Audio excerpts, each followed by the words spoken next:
श्यामला सासरी आली खरी, पण तिचं रात्रभरही सासरी मन रमेना. एकतर दोन जीवाची आणि वरून आता पूर्ण घरदाराची कामं एकटीलाच करायला लागणार होती. सून आली की सासू एकाही कामाला हात लावत नसे. एवढी लाडाकोडात वाढलेली लेक होती, पण लग्न झालं आणि श्यामलाचं कौतुक जसं संपलंच होतं. नाही म्हणायला ती आत्ताच आईच्या घरनं आली होती. तिथे ती फक्त आराम करत होती. त्यामुळे सासरी येऊन पुन्हा काम करणं श्यामलाच्या खरंच जीवावर आलं होतं. पण दुसऱ्याच दिवशी किशोरनी परत जावं लागेल म्हणून आईबाबाला सांगितलं.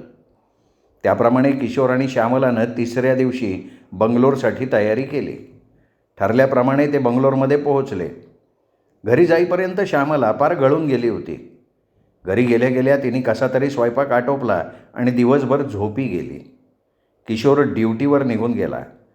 श्यामलाला इथे निदान सासूची भुणभुण ऐकायला लागत नव्हती. किशोर ड्युटीवर गेला की श्यामला आपल्या तब्येतीनुसार कामं आटोपत होती.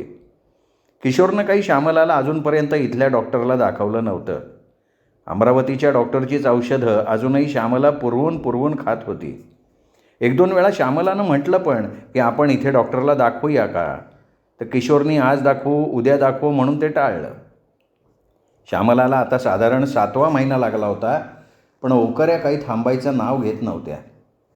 ते तर बरं की अमरावतीच्या डॉक्टरांनी एक छोटी गोळी देऊन ठेवली होती कमीत कमी ओकारी होण्यासाठी. श्यामलानी बऱ्याच गोळ्या सोबत आणल्या होत्या, त्यामुळे श्यामलाच्या अंगाला थोडं तरी अन्न लागत होतं. श्यामलाची घरमालकीण जमेल तसं श्यामलाला वेगवेगळे पदार्थ करून पाठवत होती. परक्या शहरात वाटीभर पदार्थ का असेना, त्यामुळे डोहाळे पूर्ण होत आहेत याचं समाधान श्यामलाला वाटत होतं. श्यामलाची घरमालकीण बंगलोरचीच असल्यामुळे सगळे पदार्थ तांदूळाचेच करायची आणि श्यामला वऱ्हाडातली असल्यामुळे तिला फार काही तांदूळ आणि त्यापासून बनवलेले पदार्थ आवडत नसत. पण म्हणतात ना, जिथे काही पर्याय नसतो तिथे गढूळ पाणीसुद्धा गोड करून घ्यायला लागतं. श्यामलाची गत खाती नाही तो क्या करती अशी झाली होती. आईची सारखी आठवण येत होती. 7व्या महिन्यातलं डोहाळ जेवण हे होणार आहे का नाही कोणास ठाऊक. श्यामलाला चुटपुट लागून होती. मुळातच श्यामलाचा स्वभाव हौशी होता आणि किशोर तेवढाच अरसिक, बिलकुलच कसली हौसमौज नसलेला प्राणी होता. बरं, कुटुंबात एकटाच असल्यामुळे कोणाच्या लग्नानंतरचं आयुष्यही त्यांनी जवळून असं पाहिलंच नव्हतं. कमालीचा कमी बोलणारा होता. आपलं काम आणि आपण एवढं त्याचा विश्वास असल्यामुळे फार काही जाणून घेण्याची उत्सुकताही किशोरला नव्हती. त्यामुळे किशोरला लग्नानंतरचं आयुष्य आणि त्यामध्ये असणारे आनंदी क्षण कसे उपभोगायचे हेही फारसं कळत नव्हतं. श्यामलानी काही सांगितलं तर त्यावर किशोर फारसा विश्वास ठेवत नसे. पुरुषांनी बायकोचं ऐकू नये अशा वातावरणात वाढलेला किशोर काय वेगळा असणार होता. श्यामलानी बऱ्याचदा प्रेमानं सांगायचा प्रयत्न केला, पण किशोर मुळातच हेडदिमाख असल्यामुळे त्याच्या टाळक्यात काही शिरत नव्हतं. नाही, तो जाणून बुजून तसं वागत होता, जेणेकरून बायको आपल्या पायाशी राहिली पाहिजे, डोक्यावर बसायला नको. किशोरचं हे वागणं श्यामलाच्या बऱ्यापैकी ध्यानात येत होतं, म्हणून ती आताशा काही सांगायचा प्रयत्न करायलाही टाळाटाळ करायला लागली होती. श्यामलाचा 8वा महिना संपायला साधारण 2-3 दिवस राहिले असतील, तशी श्यामलाची तब्येत अर्ध्या रात्रीपासून खूप खराब झाली. किशोर त्या दिवशी थोडी दारू पिऊन आला होता. बायको असून तिच्या तब्येतीमुळे त्याला हवं ते शारीरिक सुख मिळत नव्हतं, म्हणून न राहून त्यांनी दारूला जवळ केलं. रात्री झोपताना काही त्याचा स्वतःवर ताबा राहिला नाही आणि त्यांनी श्यामलासोबत संग केलाच. आधीच दोन्ही डॉक्टरांनी नवरा बायकोमधल्या शारीरिक संबंधांना साफ मनाई केली होती. ही गोष्ट श्यामलानं किशोरलाही सांगितली होती, पण किशोरनी दारूच्या नशेत काही हे पथ्य पाळलं नाही आणि व्हायचं ते झालं. किशोर तर करून सवरून शांत झोपी गेला, पण श्यामला रात्रभर ओटीपोटातल्या दुखण्यामुळे न्हाणी घरात येरझारा घालत राहिली.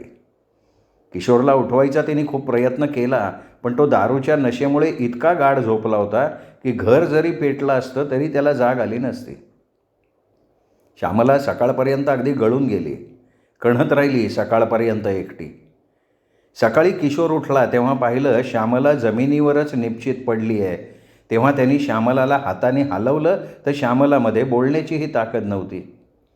किशोरनी पटकन शर्ट घातला, ऑटो आणला आणि ऑटोवाल्याला विचारूनच एका दवाखान्यात श्यामलाला भरती केलं.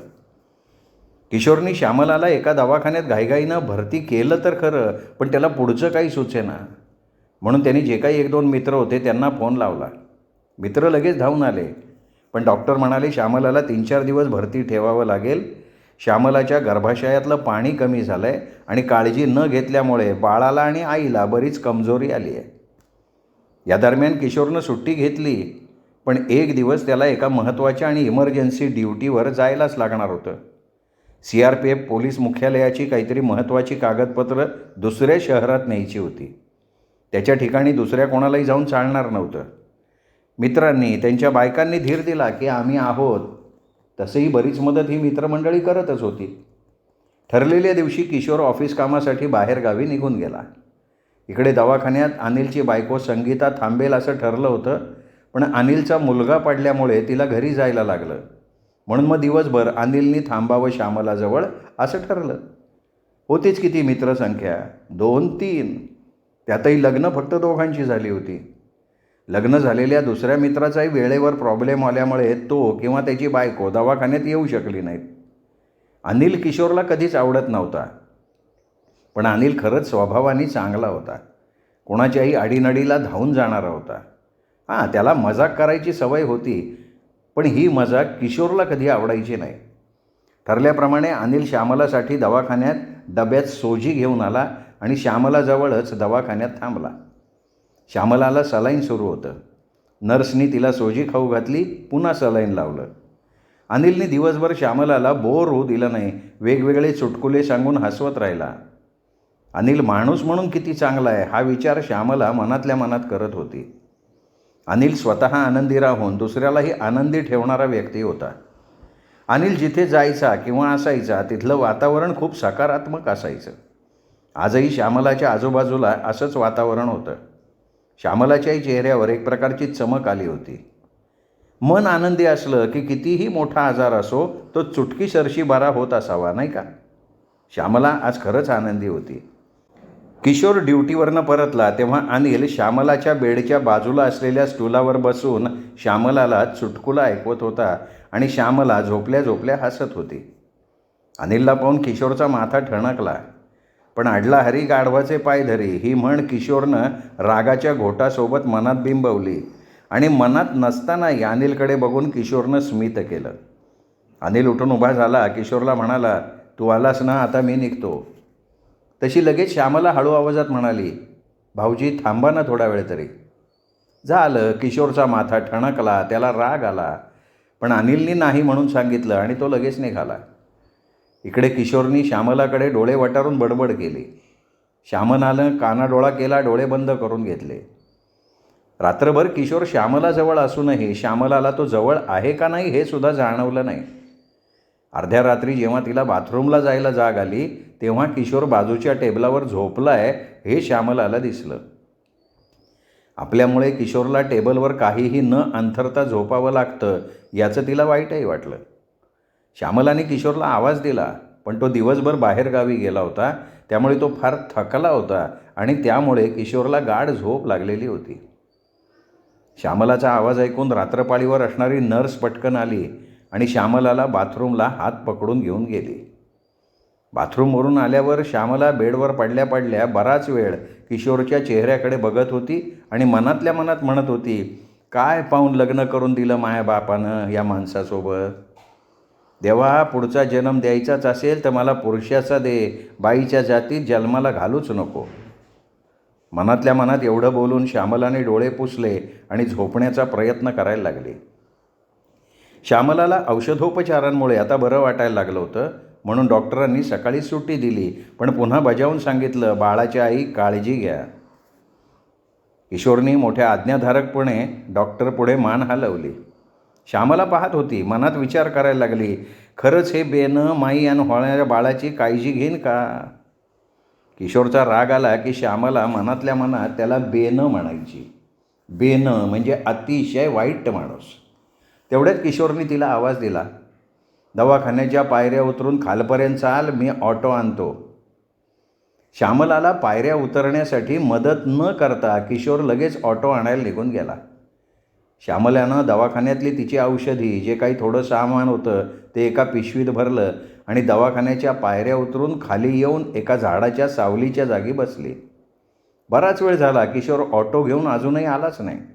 श्यामलाच्या मनाला चुटपुट लागून होती. काय झालं असन? ऑटो मिळालं नसन का? की यायले काही झालं असन? हे वाक्य मनात येताच तिने स्वतःच्या तोंडात मारून घेतली आणि स्वतःशीच संवादली, श्यामले असं अभद्र बोलू नाही. नवऱ्याले काही झालं तर इथं कोण आहे तुय? हळव्या मनाची श्यामला मनातच पुटपुटत होती. वाट पाहून पाहून श्यामलाला शीण आला होता. तेवढ्यात किशोर ऑटोत बसून येताना श्यामलाला दिसला तेव्हा कुठे तिच्या जीवात जीव आला. श्यामलाने जवळ असलेलं पाणी घटाघटा पोटात रिचवलं.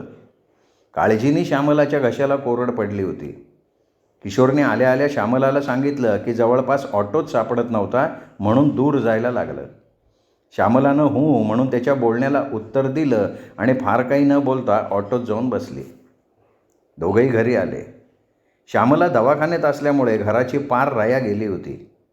श्यामलानं ऑटोतून उतरल्या उतरल्या हातात झाडू घेतला, घर स्वच्छ केलं, आंघोळ केली, देवपूजा केली, स्वयंपाकाला लागली. स्वयंपाक आटोपल्याबरोबर झोपायला गेली. फार थकवा आला होता. किशोरनं 2-3 वेळा जेवून घे म्हटलं, पण पठ्ठ्यानी स्वतः उठून काही श्यामलासाठी ताट वाढून आणलं नाही आणि तिला काही जेवायला लावलं नाही. स्वतःही बराच वेळ झाला तरी जेवला नाही, तसाच पडून राहिला. जेव्हा पोटात कावळे ओरडायला लागले तेव्हा उठून जेवला आणि श्यामलाला सांगून बाहेर पडला. श्यामलालाही आता बऱ्यापैकी जाग आली होती. ती पण उठली, भूक लागली म्हणून जेवली. तोपर्यंत संध्याकाळ होत आली होती. श्यामलाने देवाजवळ दिवा लावला आणि पणती घेऊन ती तुळशी मायजवळ आली. तिच्या पुढ्यात बसली आणि एकटक तिच्याकडे बघत मनातलं दुःख तिच्या पदरात टाकायला लागली. डोळ्यातून गंगाजमुना सुरू झाल्या होत्या. लग्न जुळल्यापासून श्यामला सगळं दुःख तुळशी मायला तर सांगत होती. तीही जणू हिचं मायच्या प्रमाणे गपगुमान ऐकत होती. पण आज मात्र अचानक वारा सुटल्यामुळे पणती फडफडायला लागली तशी श्यामला सावरली. तिच्या मनात शंकेची पाल चुकचुकली. तशी ती तुळशीमायला म्हणायला लागली, सांभाळ गे माये, या अवघडल्या स्थितीतून सुखरूप बाहेर पडून दे. श्यामलाने तुळशीमायला नमस्कार केला आणि घरात आली तर सोसाट्याचा वारा चालू झाला होता. धावत पळत किशोर घरी पोहोचला. किशोरला पाहून श्यामलाने सुटकेचा श्वास सोडला. त्यानंतर घो घो आवाज करत खूप वादळ वारा सुटला. श्यामलाला आता 8वा महिना होता. समाजरीतीप्रमाणे श्यामलाचं पहिलं बाळंतपण माहेरी व्हायला पाहिजे होतं. त्याप्रमाणे श्यामलाच्या बाबांनी पत्र पाठवलं की श्यामलाचं बाळंतपण माहेरी व्हावं हा शिरस्त आहे. आम्ही इतक्या दूर श्यामलाला घ्यायला येऊ शकत नाही. जावई बुवा तुम्हीच आणून घातलं तर बरं होईल. श्यामलाने पत्र किशोरच्या हातात दिलं. किशोरने ते पत्र मुक्या वाचलं आणि पलंगावरच फेकून दिलं. श्यामला त्याच्या उत्तराची वाट पाहत राहिली, पण किशोरने काही उत्तर दिलं नाही. श्यामलानं ते पत्र उचललं, आपल्याजवळ ठेवून घेतलं. दुसऱ्या दिवशी श्यामलानं किशोरकडे पत्राबाबत विषय काढला. त्यावर किशोर म्हणाला, तुले ट्रेनचा प्रवास झेपेन काय? त्यापेक्षा तुझ्या आईलेच इथं बायतपणासाठी बोलवून घे पत्र पाठवून. श्यामलाही त्याचं म्हणणं पटलं. आधीच डॉक्टरांनी खूप काळजी घ्यायला सांगितली आहे. वरून प्रवासामुळे कशाने काही झालं तर सासरचे लोक आणि नवरा माझ्यावर आणि माझ्या माहेरच्या माणसांवर आरोप करतील की तुमच्यामुळे हे सगळं घडलं. पण मग लगेच तिच्या डोक्यात हाही विचार डोकावला की आई इतक्या दूर कशी येईल. स्वतःला समजवत मोठ्या कष्टाने तिने आईबाबांना पत्र पाठवलं. पत्र पाहून श्यामलाचे आईबाबाही मोठ्या विचारात पडले, पण जाणं भाग होतं. श्यामलाची सासू तर फार म्हातारी होती. ती काही बाळंतपण करू शकली नसती. श्यामलाचं बाळंतपण श्यामलाच्या आईलाच करणं जरुरी होतं. श्यामलाच्या बाबांनी श्यामलाच्या आईला अमरावतीला मावशीकडे आणलं. मावशीकडे रात्रीची चर्चा झाली. त्याप्रमाणे श्यामलाचा मावस भाऊ उमेश आणि श्यामलाची आई यांनी बँगलोरला जावं. तिथे श्यामलाच्या आईला पोचवून उमेशनी परत यावं असं ठरलं. श्यामलाच्या आईने दुसऱ्या दिवशी जायची तयारी केली. श्यामलाच्या बाबांनी श्यामलाच्या आईजवळ बाळंतपणासाठी लागणारे आणि प्रवासासाठी लागणारे पैसे दिले. थोडे पैसे जास्तच दिले. परक शहर आहे, कोणाला मागण्याचं काम पडू नये या उद्देशाने ते पैसे दिले. श्यामलाची आई आणि भाऊ हा म्हणता श्यामलाच्या घरी पोचले. आईला आणि भावाला पाहून श्यामलाला खूप आनंद झाला. काय करू काय नको असं झालं तिला. पण आईने आल्या आल्या लेकीला पाहिलं आणि तिची तब्येत बघून मन हळवं झालं. भाऊसुद्धा दुःखी झाला. उमेश 2-3 दिवस थांबला, परतीच्या प्रवासात निघाला. आई मात्र श्यामलाचं बाळंतपण होईपर्यंत तिथेच थांबणार होती. श्यामलाच्या आईला श्यामलाकडे येऊन चांगले 8-10 दिवस झाले. लेकीला किती आणि काय काय खाऊ घालू असं आईला वाटत होतं. त्याप्रमाणे ती रोज नवीन असं काहीतरी बनवत पण होती. पण आईचं मन जावयाचा स्वभाव बघून मोठं खटकत होतं. त्यातून तिला सारखं वाटत होतं, इतकी गोरी गोमटी पोर देऊन फसलोच आपण. पण आईने हे मनातलं कधी ओठावर येऊ दिलं नाही. श्यामला आतून खचेल आणि आता ती काही एकटी नाही, 2 जीवाची आहे. त्यामुळे हा विचार आईने चेहऱ्यावर सुद्धा येऊ दिला नाही. यासाठी ती बरेच प्रयत्न करत होती. किशोर श्यामलाची आई आली तेव्हापासून ड्युटीवरनंही उशिरा यायला लागला. सकाळी डबा घेऊन तो लवकर निघून जायचा. घरातही जेवढ्याच तेवढं बोलायचा. सासूसोबत दिवसातून मोजून एखाद दुसरं वाक्य बोलत असेल, तेही जेवढ्याच तेवढं. घरात मात्र कधी कुठल्या गोष्टीची कमतरता पडू देत नव्हता. वेळेवर भाजीपाला, किराणा सगळं आणून द्यायचा.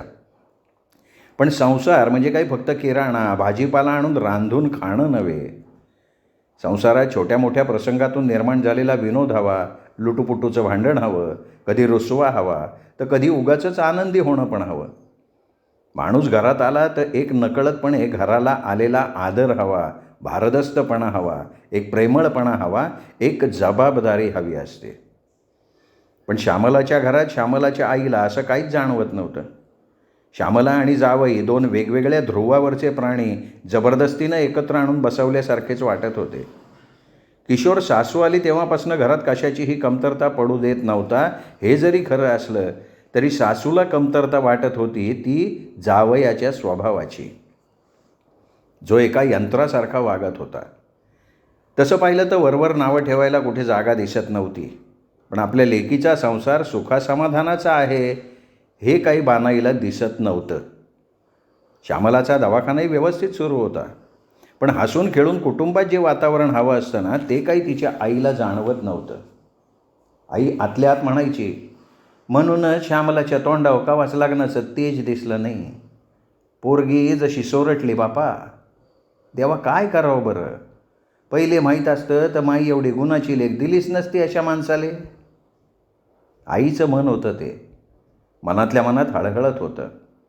ना या माणसाला कसली हौस ना कसली मौज. आई फार विचार करायची. पण श्यामलाला एका शब्दानंही बोलली नाही की जावई अशी तुसडेपणानं वागली नाही. श्यामला पोटात होती तेव्हा श्यामलाचे बाबा किती मला जपायचे. आवडीनिवडी लक्षात ठेवून शहरात जाऊन खास माझ्यासाठी काही बाई घेऊन यायचे. छोट्या छोट्या गोष्टीतून हसवायचे. जातीने लक्ष देऊन सगळं मला स्वतः खायला लावायचे.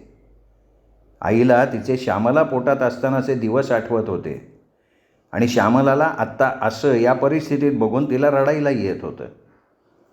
डोळ्यात पाणी आलं की आई नकळतपणे डोळा पुसत असे आणि पटकन श्यामलाच्या गोऱ्या गोऱ्या चेहऱ्यावर दोन्ही हात फेरून कडाकडा बोटं कानपाळीवर मोडत असे. एका अर्थानं ती तिची दृष्टच काढत असे. श्यामलाला वाटे आई लाडानं दृष्ट काढते, त्यामुळे ती पण आनंदी होत होती. किशोर त्या दिवशी डॉक्टरकडे जायचं म्हणून अर्ध्या दिवसाची रजा घेऊन घरी परत आला तर घरी त्याचा मित्र अनिल आणि संगीता आलेले होते. किती दिवसांपासून संगीताला श्यामलाला भेटायचं होतं, पण अनिलच आज जाऊ उद्या जाऊ म्हणून टाळाटाळ करत होता. आतापर्यंत किशोरचा स्वभाव अनिलच्या बऱ्यापैकी ध्यानात आला होता. पण संगीता श्यामलाकडे एकटी येऊ शकत नव्हती. शहर एकच असलं तरी बरंच अंतर होतं दोन्ही घरांमध्ये. जसं 2 गावांमध्ये असतं अगदी तसं. परत अनिलला सुट्टी टाकून बायकोबरोबर यायला लागलं असतं. पण आज अनायसे त्याचा सुट्टीचा दिवस होता आणि बायकोनी सकाळपासून मागे टुमणं लावलं होतं, श्यामलाला भेटायला जाऊया. अनिल बायकोला घेऊन किशोरकडे आला तर तिथे श्यामलाच्या आईशीही या दोघांची भेट झाली. त्यांनाही बरं वाटलं. अनिल आणि संगीताला वाटलं जणू आपलीच आई आली आहे का काय. श्यामलाची आई होती श्यामलासारखी गोड बोलकी, कोणालाही जीव लावणारी. श्यामलाच्या आईने श्यामला आणि या दोघांसाठी छान खमंग उकळपेंडी भाजली, चहा केला. तिघांनाही मोठ्या प्रेमानं तो खाऊ घातला. चहा पाणी झालं, गप्पा गोष्टी सुरू झाल्या. छान हसत खिदळत गप्पा सुरू होत्या. श्यामला आणि आईलाही बोलणारी लोकं आवडत होतीच आणि अनिल तसाच बोल घेवडा. छान गप्पा सुरू होत्या आणि तेवढ्यात किशोरनी घरात प्रवेश केला. अनिल आणि संगीताला पाहून किशोरचा माथा ठणकला हे आईच्याही लक्षात आलं. किशोर मनात नसतानाही 2 शब्द बोलायचे म्हणून अनिलशी बोलला, आज काय तुझी ड्युटी नाही काय? त्यावर अनिल म्हणाला, आज माझी सुट्टी आहे म्हणून वहिनीला भेटायला आलो दोघं. तर आईशीच भेट झाली. तू तर सांगितलं पण नाही वहिनीची आई आल्या. त्यावर किशोर कसनुसा हसला आणि म्हणाला, झाली ना भेट? झालं तर मग. अनिलला किशोरचं वागणं लक्षात आलं पण तो काही बोलला नाही. श्यामलाला म्हणाला, वहिनी निघतो आता आम्ही, काळजी घ्या. जमलं तर आईला घेऊन या घरी. श्यामलाची आई मात्र दोघांनाही रात्रीचं जेवण करून जा म्हणून खूप प्रेमानं म्हणत होती. दोघांचीही इच्छा होती पण किशोरच्या स्वभावामुळे अनिल नको म्हणाला आणि दोघेही आईच्या पाया पडून घराकडे निघाले. वाटेत अनिलला संगीता म्हणाली, माझी जेवायला थांबायची इच्छा होती. कितीतरी दिवसांनी आपण आईच्या हातचं जेवलो असतो. आईंच्या हाताला किती छान चव होती. उकळपेंडी किती छान केली होती. ती तर मला जमतच नाही. अनिल म्हणाला, तो साला किशोर कुचकाय, त्याला नाही आवडत त्याच्या घरी कोणी आलेलं. संगीताची आई लहानपणीच वारल्यामुळे तिला आईचा सहवास लाभलेलाच नव्हता. काकूच्या हाताखाली वाढलेली संगीता आईच्या मायेला पारखी होती. पण श्यामलाची आई तिला जणू आपली आई असावी असा भास झाला अगदी थोड्या वेळेच्या त्या भेटीत. संगीता अजूनही त्याच मायेच्या शब्दात गुरफटली होती. त्यामुळे अनिल किशोरबद्दल काय बोलला हे तिला काही नीटसं कळलंच नव्हतं. श्रोते हो, हा होता 11वा भाग चूक कोणाची या वर्षा पत्के थोटे लिखित कादंबरीचा 12वा भाग ऐकण्यासाठी उद्या भेटूयात साहित्य पंढरी या कथाकथन चॅनलवर. नमस्कार.